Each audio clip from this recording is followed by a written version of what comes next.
या पत्थर सब कढी विया सब हितां कढी वञनि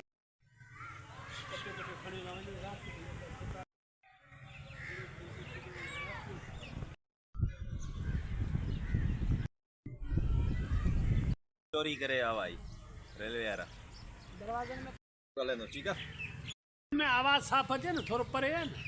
नादरीन असां हिन वक़्तु उॾरलाल स्टेशन जे रेलवे प्लेटफॉर्म ते मौजूदु आहियूं ऐं असां रेलवे स्टेशन ते जेके अंदरि गाॾियुनि जे हवाले सां ऐं ॿिया जेके मसाइल जे हवाले सां असां उॾरलाल स्टेशन जा रहवासी मौजूदु आहिनि। अचो त जेको असां आतिफ़ सवाल खां पुछूं था त रेलवे स्टेशन जो मसइलो छा आहे।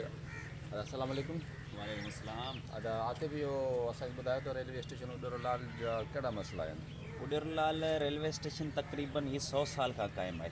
हिते बजट बि अचे पियो, हिते अमलो बि मौजूदु आहे, पर उन बावजूद बि हिते कंहिं बि रेलवे जो जेको आहे ट्रेन जो स्टाफ कोन्हे। असांखे वॾी जेका आहे तकलीफ़ खे मुंहुं ॾियणो थो पवे। हितां तक़रीबन 30-40 किलोमीटर परे हैदराबाद या टंडवा तां वञिणो थो पवे ट्रेन जे लाइ ऐं वैननि जा किराया तमामु महांगा आहिनि, ग़रीब अफोर्ड कोन था करे सघनि।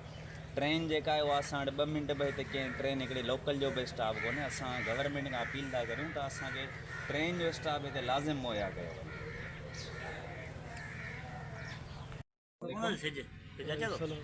मोहम्मद इकबाल इहो तव्हां हिते पंहिंजो उॾरलाल स्टेशन जा रहवासी आहियो, रेलवे तव्हांजे बारे में आहे ऐं रेलवे जा कहिड़ा मसाइला आहिनि उहे जेको असांखे नादरीन रेलवे जा तमामु घणा मसइला आहिनि। रेलवे ते आवाम बि उन ते तवजो कोन ॾिनो आहे अॼु ॾींहं ताईं ऐं उन ई करे असां रेलवे जा मसइलनि में फाथल आहियूं। रेलवे असांजे घरनि जे अॻियां आहे पर असां सूरनि में फाथल आहियूं। असांखे हिते जेके सर्विस आहे उन्हनि जी वैन जी सर्विस आहे तमामु तकलीफ़ ॾे आहे। 40 किलोमीटर जे फ़ासिले ते वैन सर्विस वारा 150 रुपया था वठनि। असांखे रेलवे मिले त असां 50-100 में हैदराबाद पहुची सघूं था या टंडवा ताईं पहुची सघूं था।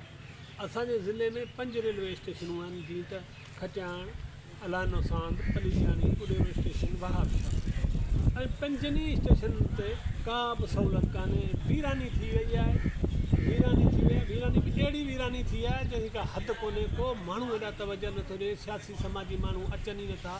सियासी माण्हू खे पंहिंजो रुॻो वोट खपे, वरी उहो हेॾा मोह ई नथो करे त हिते माण्हू रहनि था या जानवर रहनि था। असां वटि किरोड़नि अरबनि रुपयनि जी हीअ शइ आहे जेके 150 साल पुराणी शइ आहे, 200 साल पुराणी शइ आहे। अंग्रेज़ जी तोहफ़ा आहिनि। अंग्रेज़ जो तोहफ़ो हींअर वीरान आहे असांजे सिंध में ख़ासि करे। उहे शयूं पंजाब में हिट लिस्ट ते आहिनि, टॉप ग्रेड ते आहिनि। सिंध में को धणी साईं कोन आहिनि। जेको बि माण्हू आहिनि उहे हिते रुॻो चोरियुनि में, बदमाशियुनि में, मिसाल स्लीपर आहिनि हिते पियल, उन्हनि जा ढिग पिया आहिनि पर उन राति जो सॼी राति जो चोरी कनि था। अहिड़ी सर्द हवानि में चोरी करे खणी वञनि। चौकीदार आहे कोन, घर वेठे पघारूं था खणनि। जेको चवंदो उन सां विढ़ण लाइ तयारु आहिनि। बाबा तो असांजे ख़िलाफ़ु ॻाल्हायो। बाबा तव्हां पघार था वठो त वेहो त सही न हिते। रेलवे जो हालत इहा आहे त स्टेशन मास्टर अंदरि सुतो पियो आहे। सॼे पुल जो बेड़ो ॿोड़े छॾियो अथनि। सॼो पुल तबाह थी वियो आहे ऐं अहिड़ो किरोड़नि जो पुल हाणे ठहंदो मिलंदो नामुमकिन आहे। असां हुकूमत वफ़ाक़ खां अर्ज़ु था करियूं, वफ़ाक़ी वज़ीर सेक्रेटरी खे अर्ज़ु आहे असांजो उॾरलाल स्टेशन वारनि जो त असांजी रेल ते 1 मिंट जो रुॻो हिकिड़ो स्टाफ बि कंहिं बि टाइम ते जेको बि कनि या लोकल ट्रेन हलाई वञे जंहिंखे अॻे लुंडो करे छॾींदा हुआ ऐं 17 अप डाउन हूंदो ऐं उनखे दुबारा कनि जो नवाबशाह कोटली ताईं हले। सभिनी रेलवे माण्हुनि खे फ़ाइदो पहुचे। लोकल हले 2 दफ़ा हले लोकल। असां कोन था चऊं स्पेशल ट्रेन हले असांखे मिले, असां ॿिए हंधा वञी उहो चढ़ी पूरो कंदासीं, असांखे लोकल ट्रेन मिले। महिरबानी।